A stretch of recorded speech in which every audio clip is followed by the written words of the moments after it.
It's not easy to transform organizations from the inside out, to lead with culture, to prioritize workers and customers as equal stakeholders, to experiment, incubate, and innovate new employment strategies that anticipate the changing needs of a fourth industrial revolution workforce. And to do all of that in the midst of a global pandemic with at least a partially remote workforce is even more difficult. For the last couple of years, my team has had the pleasure of working with market leaders as they've been transforming their operating models and redesigning their relationship with workers to create an organization fit for their digital future. So this is LDS On, redesigning our social contracts with workers. Let's get started.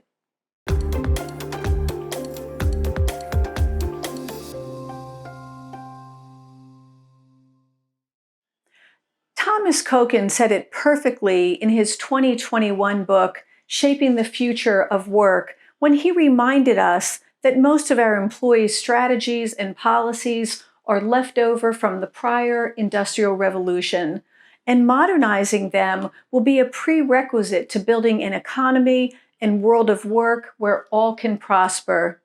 Rewriting our social contracts with workers is part of the mega shift already underway as we're tackling the critical job of redefining the very purpose of our corporations, why they exist, who they serve, how they give back, how they clean up after themselves and on what timetables, how they contribute to social harmony and unwind practices of inequality, and how they shape better, safer, more satisfying, and creative human work. If we asked why we need to rewrite our social contracts now, we could say that it's simply and critically the right time, the right place, and the right thing to do. But here are 5 more specific reasons why this is particularly critical.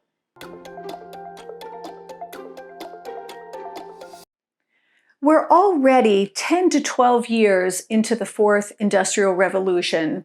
Most companies are out of the first wave that was all about buying digital with the expectation of becoming digital.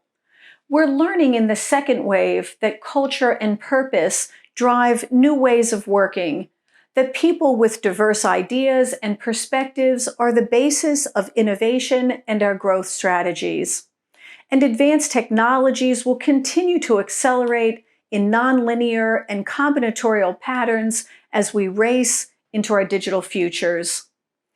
As we face the oncoming third wave of digital transformation, industrial innovation, we know that much of this disruptive change is still ahead of us. If we're not leaning into organizational change now, we're probably already behind. COVID taught us with certainty that we must design, build, and continuously improve our digital workplace with the augmented worker at its center. Here, change is an organizational capability. Speed, quality, and value replace time, scope, and cost. In the new digital workplace, human work is naturally more ambiguous. Teams are small, cross-functional, and cross-cultural, and our worker experiences are dataful and they learn on the fly. To support this digital workplace, policies must be rationalized and simplified. Data needs to be transparent, clean, and secure. Project-based and gig workers need to access many of the same critical tools and insights afforded our employees. Vendors need to open their systems and platforms for seamless ecosystem integration to create our employee experience hubs, and so on. New social contracts are an underpinning to enabling the digital workplace. On the heels of COVID, we've experienced the Great Resignation. We know now that to attract and retain the very best talent in this post-pandemic environment, we'll need to bring workplace practices, into the 21st century. Engaging workers in work redesign, building an educational ecosystem to reskill and upskill the workforce so that workers are augmented and not outed. Fostering work environments that encourage and reward innovation and experimentation. Enhancing internal mobility and offering flexibility to workers to deal with family priorities, and so on. These are just a few of the worker policies and programs we're likely to prioritize as engaging a decentralized workforce in a tight labor market continues to challenge.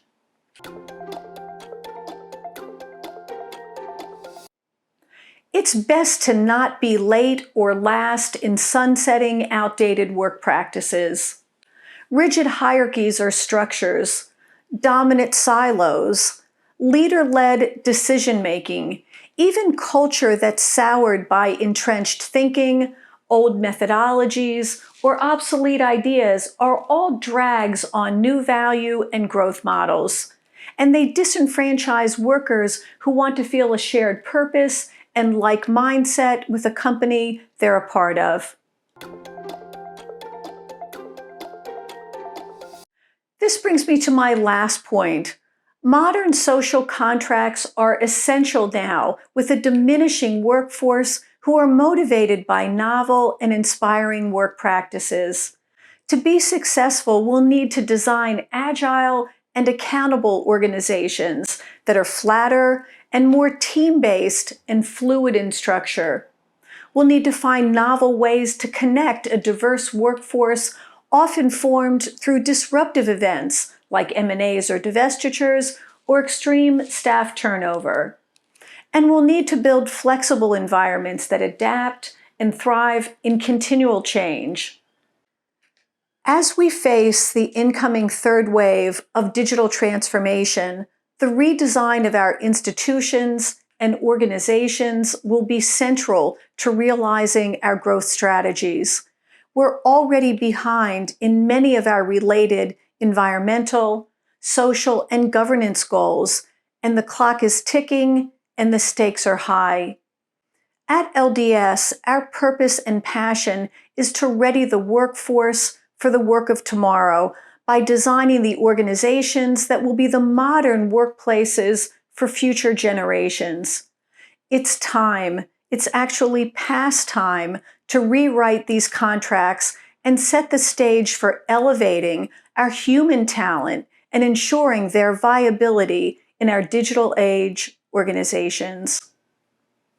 Thanks for watching. You can contact us on any of the LDS channels shown below. We hope to see you at another LDS On event in the future. Until then, stay safe.